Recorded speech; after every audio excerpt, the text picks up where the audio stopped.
स्वागत है आपका स्टडी विद स्लेट में। मैं सत्यम पाठक आपका स्वागत करता हूं। आज जो हम देखने वाले हैं, आज हम देखेंगे मोहम्मद गोरी के युद्ध और गुलाम वंश की स्थापना के बारे में। पिछला जो वीडियो था हमने उसमें महमूद गजनवी के बारे में देख लिया था, बहुत ही अच्छे से देखा था। तो आज हम उसी की अगली जो सीरीज है उसमें हम देखेंगे मोहम्मद गोरी के बारे में, गुलाम वंश की स्थापना के बारे में, और जो तराइन और चंदावर के दो प्रमुख युद्ध होते हैं जिससे भारत में इस्लामिक शक्ति का स्थापत्य होता है। इस्लामिक शक्ति अपना राज स्टार्ट करती है और ऐसा स्टार्ट करती है कि जब तक अंग्रेज़ नहीं आ जाते हैं तब तक इस्लामी शक्ति का भारत पर राज रहता है, चाहे वो गुलाम वंश के रूप में हो, चाहे वो सल्तनत काल, या फिर बाद में आगे चल के मुग़ल काल। इन दोनों के बारे में हमें आगे देखना है। तो चलिए शुरुआत करते हैं मोहम्मद गोरी के बारे में। तो मोहम्मद गोरी, इनके बारे में जो कहा जाता है कि इनका जो वंश का नाम था वो कौन सा था? संसावनी वंश। ठीक है, संसावनी वंश हमको याद रख लेना है। इनका समय काल है 1175 से 1206 ईस्वी तक।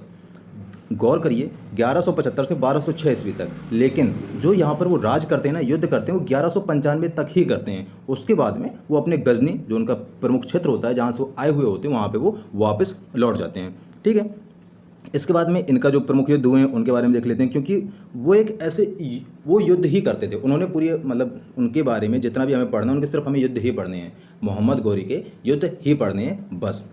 गौरी ने प्रथम आक्रमण 1175 ईस्वी में मुल्तान के करामाती जाति के मुसलमान शासकों पर किया था। ठीक है, गौरी ने जो प्रथम आक्रमण किया था वो 1175 ईस्वी में मुल्तान कहाँ पर है? पाकिस्तान में। अभी हम उसकी लोकेशन देखेंगे। मुल्तान के जो करामाती जाति के मुसलमान थे उन पर पहला आक्रमण किया था उसने। ठीक है, 1178 में इसने गुजरात पर आक्रमण किया। लेकिन यहाँ पर एक चीज़ और हो जाती है कि गुजरात में जब ये आक्रमण करते हैं तो गुजरात के शासक जो होते हैं भीम द्वितीय, जो गुजरात के शासक होते हैं भीम द्वितीय जो होते हैं, वो इनको माउंट आबू में जाकर हरा देते हैं।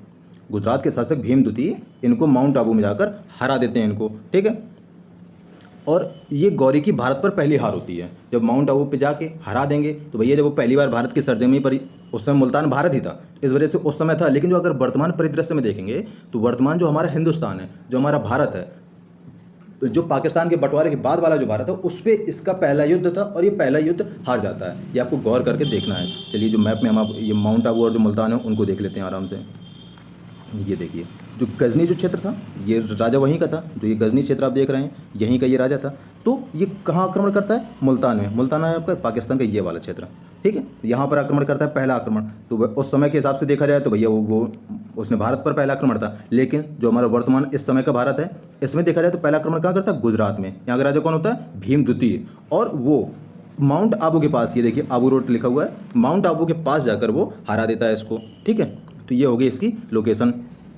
अब और आगे देखते हैं। 1179 में इसने सिंध व कश्मीर पर भी हमला करता है। ये सिंध और कश्मीर आपको लोकेशन आपकी देखी हुई है, सिंध की लोकेशन हमने देखी थी। सिंध है हमारा ये वाला क्षेत्र, जो गुजरात के ऊपर जो पाकिस्तान का क्षेत्र है ये है हमारा सिंध का क्षेत्र। और जो कश्मीर है वो तो आपको पता ही है भैया, कश्मीर कहाँ है? ये है हमारा जम्मू कश्मीर।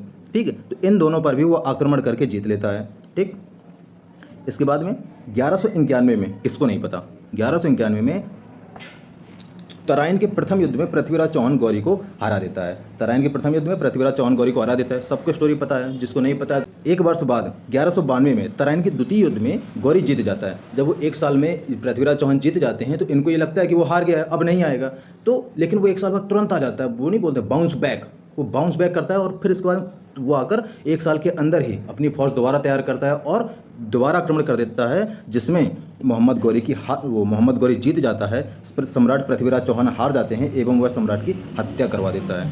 ठीक है, लेकिन जो पृथ्वीराज चौहान के दरबारी कवि थे उनके हिसाब से क्या है कि ये 16 बार हराते हैं इसको। पृथ्वीराज चौहान के दरबारी कवि चंद्रबरदाई की कृति जो थी पृथ्वीराज रासो के अनुसार पृथ्वीराज चौहान ने गौरी को 16 बार हराया था। 16 बार हराने के बाद में 1192 में जो युद्ध होता है उसमें पृथ्वीराज चौहान हारते हैं। स्टोरी तो और भी है, आपने सभी लोगों ने सुनी होगी, हमें स्टोरी में नहीं जाना है, हमें इतिहास में जाना है। ठीक है, तो अब आगे बढ़ते हैं। मोहम्मद गौरी ने ही लक्ष्मी की आकृति वाले सिक्के चलवाए थे उस समय पर। जो कि पृथ्वीराज चौहान जो राजा थे उनके समय पर लक्ष्मी की आकृति वाले सिक्के वो होते थे। तो उसने क्या किया था, एक तरफ लक्ष्मी की आकृति और एक तरफ अपनी जो इस्लामिक जो उनकी वो थी उसकी आकृति छपवा के उसने सिक्के चलवाए थे। ये सीधा क्वेश्चन आया था कि किस मुस्लिम शासक ने लक्ष्मी की आकृति वाले सिक्के चलवाए थे। ठीक है, 1192 में आए सूफी संत ख्वाजा मोइनुद्दीन चिश्ती ख्वाजा मोइनुद्दीन चिश्ती की अजमेर में कुटिया बनवाई। आपको याद रखना है, ख्वाजा मोइनुद्दीन चिश्ती की अजमेर में कुटिया बनवाई। इन्हीं की दरगाह को, इन्हीं की जब इनकी मृत्यु हो जाती है तो इनकी जो दरगाह होता है उसी को अजमेर शरीफ कहते हैं, और अजमेर शरीफ सभी लोग जाते हैं। ठीक है, हिंदू भी जाते हैं, मुस्लिम भी जाते हैं, सभी धर्मों के लोग वहाँ पर जाते हैं, क्योंकि वो सूफी मत से थे। ठीक है, जो सूफी मत के होते हैं वहाँ पर सभी लोग जाते हैं। गौरी ने 1193 में दिल्ली को अपनी राजधानी बनाया। दिल्ली जैसे वर्तमान राजधानी है, लेकिन उस समय पर दिल्ली को अपनी राजधानी इसने ही बनाया था। ठीक है, 1194 में चंदावर के युद्ध में जयचंद्र को हराकर उसकी हत्या कर दी। जयचंद्र वही है जो पृथ्वीराज चौहान के से जब युद्ध हो रहा है तो ये जाकर मोहम्मद गौरी से किसी से मिल जाता है। ठीक है, तो लेकिन फिर 2 साल बाद उसको उससे मित्रता उसको अच्छी नहीं लगती है, तो इस पर भी हमला कर देता है और इसको भी हरा देता है और इसकी भी हत्या करवा देता है। ठीक है, इसके बाद क्या होता है, चंदावर युद्ध के पश्चात गौरी ने अपने सेनापति कुतुबुद्दीन ऐबक को जीता हुआ संपूर्ण भारत देके वापस गजनी लौट जाता है। मतलब चंदावर के जैसे युद्ध होता है 1194 में, तो उसके बाद में जो उसका सेनापति होता है कुतुबुद्दीन ऐबक, वही उसका दामाद होता है, वही उसका गुलाम होता है। ठीक है, तो उसको संपूर्ण भारत सौंप के वह गजनी वापस लौट जाता है। गौरी के 4 खास गुलाम थे जिनके बारे में हमें जिनके बारे में हमेशा जिक्र होता है। तो उसने क्या किया था, जितना भी उसने क्षेत्र जीता था ना, वो पूरा क्षेत्र इन लोगों में बांट देता है। तो जो कुतुबुद्दीन ऐबक होता है उसको भारत का क्षेत्र अपना सौंप देता है, यालदौज को गजनी क्षेत्र सौंप देता है, जो कुबाचा था, कुबाचा को काबुल और कंधार का जो क्षेत्र है, अफगानिस्तान, काबुल और कंधार का जो क्षेत्र है वो उसको सौंप देता है। और चौथे एक गुलाम होता है मोहम्मद बिन बख्तियार खिलजी। इसको कोई क्षेत्र नहीं सौंपता, लेकिन ये उसका खास गुलाम होता है। मोहम्मद बिन बख्तियार खिलजी ही जब जब मोहम्मद गौरी भारत पर आक्रमण करता है तो यही वो शख्स होता है जो जाके पश्चिम बंगाल तक आक्रमण करता है और पूरा लखनौती जो शहर होता है वहाँ तक जाके आक्रमण करता है, और जो नालंदा विश्वविद्यालय होता है उसमें भी आग लगवा देता है, जिससे कि भारत का जो बौद्ध धर्म का इतिहास है जिसको नष्ट करवा देता है, जलवा देता है, वो मोहम्मद बिन बख्तियार खिलजी ही होता है। ठीक है, अब हम देख लेते हैं भारत की पहली मस्जिद कुबत अल इस्लाम मस्जिद है। भारत की पहली मस्जिद कौन सी? कुबत अल इस्लाम मस्जिद। ठीक है, ये हमको देख लेना। 2.5 दिन का झोपड़ा भी इसी के समय पर बनता है, मोहम्मद गौरी ही बनवा देता है। कहाँ पर? अजमेर में। अजमेर में ही जहाँ पर ख्वाजा मोइनुद्दीन चिश्ती की दरगाह है, उसी क्षेत्र पे। ठीक है, इस तरह से आपको जोड़ के याद करना है कि अजमेर अगर देखा है तो और क्या अजमेर से रिलेटेड हमने पढ़ा है। अगर आप ऐसे रिलेट करेंगे तो आपको जल्दी याद होगा। ठीक है, कुतुबुद्दीन के गुरु कौन थे भैया? इनके बारे में क्योंकि इतना खास नहीं, लेकिन इनकी एक जो आगे होती है उसकी वजह से खास हो जाते हैं। कुतुबुद्दीन के गुरु थे कुतुबुद्दीन बख्तियार अल काकी। कुतुबुद्दीन बख्तियार अल काकी इनके गुरु थे। इन्हीं की याद में 1199 में इन्हीं के लिए कुतुब मीनार का निर्माण करवाया जाता है। 1199 में इन्हीं के लिए कुतुब मीनार का निर्माण करवाया जाता है। दिल्ली में कुतुब मीनार। अब कुतुब मीनार तो भैया बहुत ज़्यादा बड़ी है, तो उसके बारे में क्या क्या वो हम देख लेते हैं। अब 1199 में बनना स्टार्ट हो जाता है तो 1229 तक, लगभग 30 वर्ष तक इसका निर्माण कार्य चलता है और 30 वर्ष में कुतुब मीनार बन के रेडी हो जाती है। ठीक है, 1229 में इल्तुतमिश पूरा करवाता है, क्योंकि भैया कुतुबुद्दीन ऐबक का समय काल तो 5 साल ही वो राज करता है कुतुबुद्दीन ऐबक। फिर इसके बाद में रजिया सुल्तान भी आ जाती, नहीं रजिया सुल्तान बाद में। इल्तुतमिश जो राजा बनता है, सल्तनतकार का सुल्तान बनता है, वो 1229 में इसका पूरा करवाता है कि कुतुब मीनार अब रेडी है। एक फिर क्या होता है, 1369 ईस्वी में बिजली गिरने से इसका ऊपरी हिस्सा गिर जाता है। देखिए जैसे कि यहाँ पर है, ये जो ऊपर का जो हिस्सा है, बिजली गिरने से ये जो ऊपर का हिस्सा होता है ये पूरा नीचे गिर जाता है। तो उस समय पर जो राजा होता है, कौन? फिरोज शाह तुगलक। फिरोज शाह तुगलक होता है, जो तुगलक वंश का जो सुल्तान होता है वह इसका दोबारा इसको बनवाता है।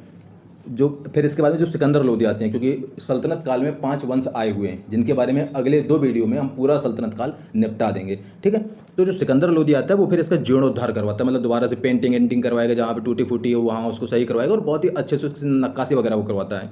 ठीक है, इसके बाद में क्या होता है, जैसे ये मतलब मोहम्मद गौरी जो होता है वो युद्ध करके चंदावर के युद्ध के बाद वापस हो जाता है, तो फिर क्या होता है कि कुतुबुद्दीन ऐबक के इसको सौंप देते हैं भारत। तो कुतुबुद्दीन ऐबक भारत का सुल्तान बन जाता है और उसके शासक बनते ही गुलाम वंश एवं सल्तनत काल दोनों प्रारंभ हो जाते हैं। गुलाम वंश और सल्तनत काल, भारत का जो सल्तनत काल है वो कुतुबुद्दीन ऐबक के शासक बनते ही शुरू हो जाता है। और बाबर जब पानीपत का पहला आक्रमण करता है इब्राहिम लोदी के सामने, तब तक सल्तनत काल चलता है। फिर इसके बाद मुगल काल आरंभ हो जाता है। ठीक है, तो ये है। चलिए, जो कुतुब मीनार है वो सब लोगों ने देखी हुई है, लेकिन फिर भी आप यहाँ पर देख सकते हैं, ये हमारी कुतुब मीनार हो गई। और ये है हमारा 2.5 दिन का झोपड़ा।